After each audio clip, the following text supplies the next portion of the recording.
C'est en live, c'est en live. Est-ce que c'est moi qui ai appelé? Non.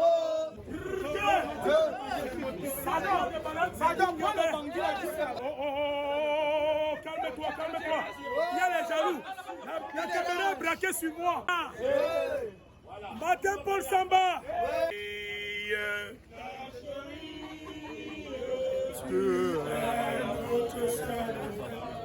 Un vrai bonheur.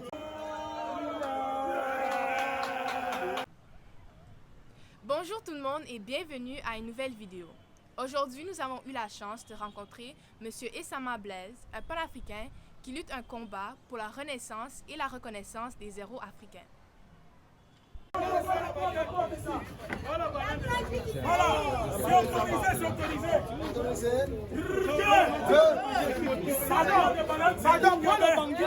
Ernest Wandié, Félix Roland Moumié, Osinda Fana, Martin Paul Samba. Oh, calme-toi, calme-toi. Il y a les jaloux.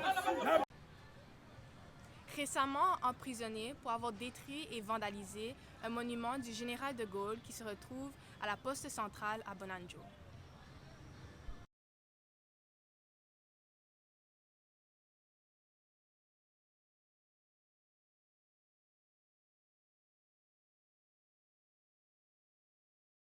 La caméra est braquée sur moi. La caméra est braquée sur lui. Famille, hein? Oh. Maintenant, on va chanter un peu le refrain de l'hymne nation. Chère patrie,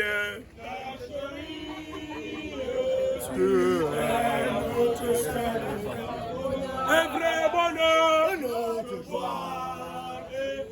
à toi l'amour et le grand.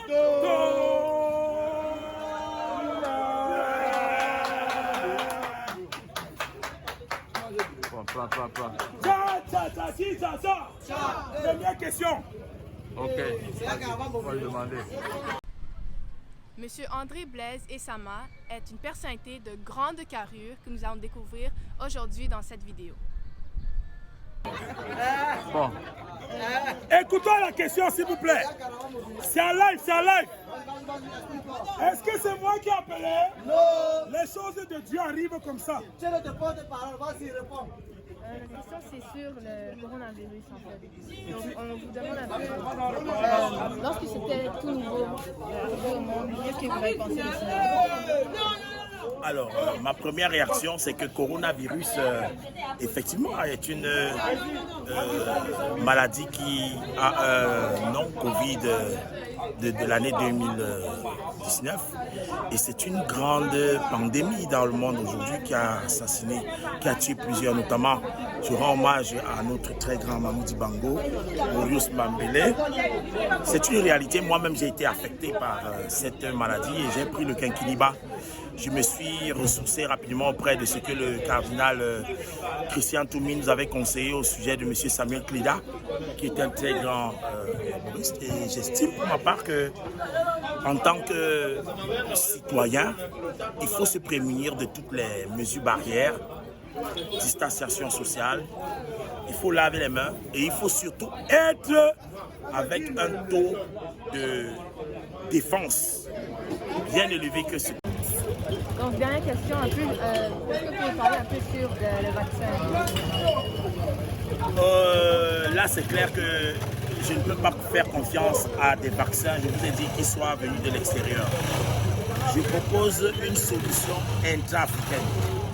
Je ne souhaite pas que l'Afrique continue d'être dépendante des solutions de santé des autres nations. Nous avons également, c'est une affaire d'orgueil, de souveraineté. C'est une affaire où je tape la poitrine en disant que moi, Camerounais, j'aimerais que les docteurs de mon pays trouvent des solutions pour les remèdes qui vont soigner le corona.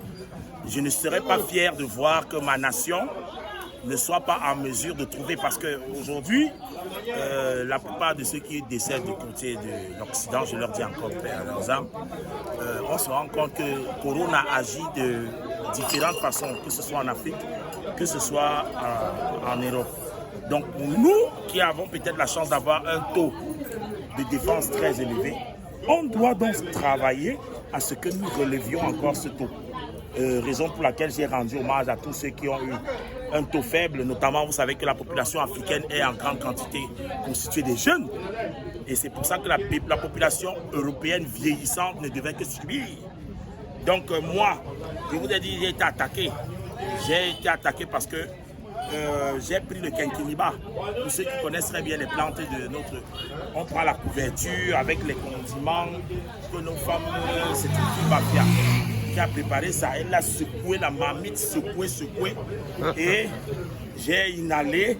Mais aujourd'hui, ça m'appelle de fier. Pas d'avoir vaincu le corona, mais d'avoir augmenté ses défenses. Voilà. Donc la lutte pour le chargement des défenses, c'est ce qu'il y a. Et la première des vertus, pour quelqu'un qui lutte, ce n'est pas d'être en train de subir, c'est plutôt d'être en train de contre-attaquer. Et moi, ma contre-attaque, c'est la sensibilisation. Donc voilà le gang de boxe que vous voyez. Je sensibilise les Africains à devoir se battre pour d'abord la vie, parce que la vie est sacrée, pour également donner espoir à la génération qui vient. Et je souhaite que mon gouvernement soit à la hauteur de ce que les autres gouvernements essayent de faire, notamment en France, aux États-Unis, où on donne même de l'argent à la population pour pouvoir faire un confinement normal. Mais au Cameroun, bon, on ne va pas trop attendre de ces dirigeants qui n'ont pas été toujours à la mesure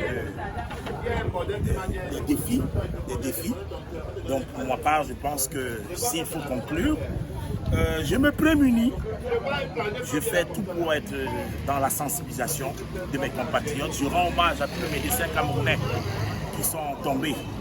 Monsieur Tchamou, docteur Tchamou, parce qu'il soignait les Camerounais du coronavirus. Je rends hommage à tout le personnel médical africain. Je félicite tous ceux qui librement choisissent de se vacciner. Même comme aujourd'hui, je sais que ce vaccin a énormément de problèmes. Donc moi, personnellement, je vous ai déjà dit, je m'immunise autant. Donc je prends tout. Comme quand une femme sent qu'elle est enceinte et que son enfant peut être malade, qu'est-ce qu'elle fait? Elle prend beaucoup de repos, elle se nourrit correctement, elle fait beaucoup d'hygiène, du sport, et c'est ça qui permet que nous soyons encore debout.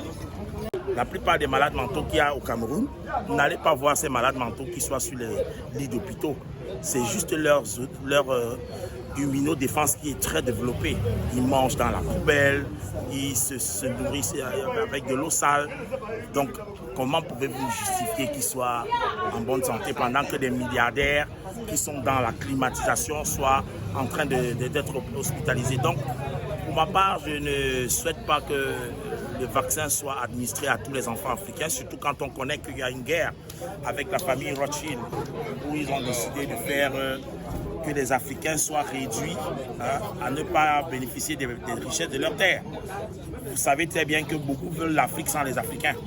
Ça a été toujours un très grand combat que l'Afrique mène, la colonisation, la terre négrière, où on veut s'accaparer de nos richesses, on veut détruire la jeunesse, on veut contrôler les êtres humains à partir des produits qu'on met même parfois dans des vaccins. D'autant plus que si aujourd'hui on va numériser tous les êtres humains avec un passeport vaccinal, moi je ne suis pas d'accord qu'on attaque l'intégrité humaine, parce que cette intégrité est sacrée. Un homme ne doit pas subir parce qu'on veut faire de lui un être numérique, un robot, un humanoïde. Non, nous devons rester comme le berceau de l'humanité.